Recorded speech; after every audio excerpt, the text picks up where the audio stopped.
May kumislap sa ilalim ng humaharurot ng motorsiklong ito nang mapadaan sa kurbada sa Barangay Talang, Candaba sa Pampanga, madaling araw nitong linggo. Nagdira-diretso ito hanggang sumalpok sa poste ng kuryente. Sa lakas ng impact, nabulabog ang mga residente. Batay sa investigasyon ng Candaba Municipal Police Station, nakainom daw ang rider at kanyang mga angkas, kaya nawala ng kontrol sa pakurbadang bahagi ng kalsada.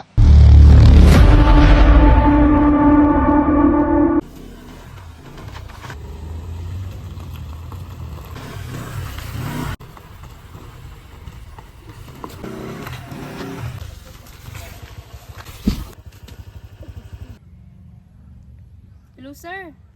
Sir, palihog ko gari dire sir kay na-discuss siya sir, isa ka babae, marugubog mangguro ni.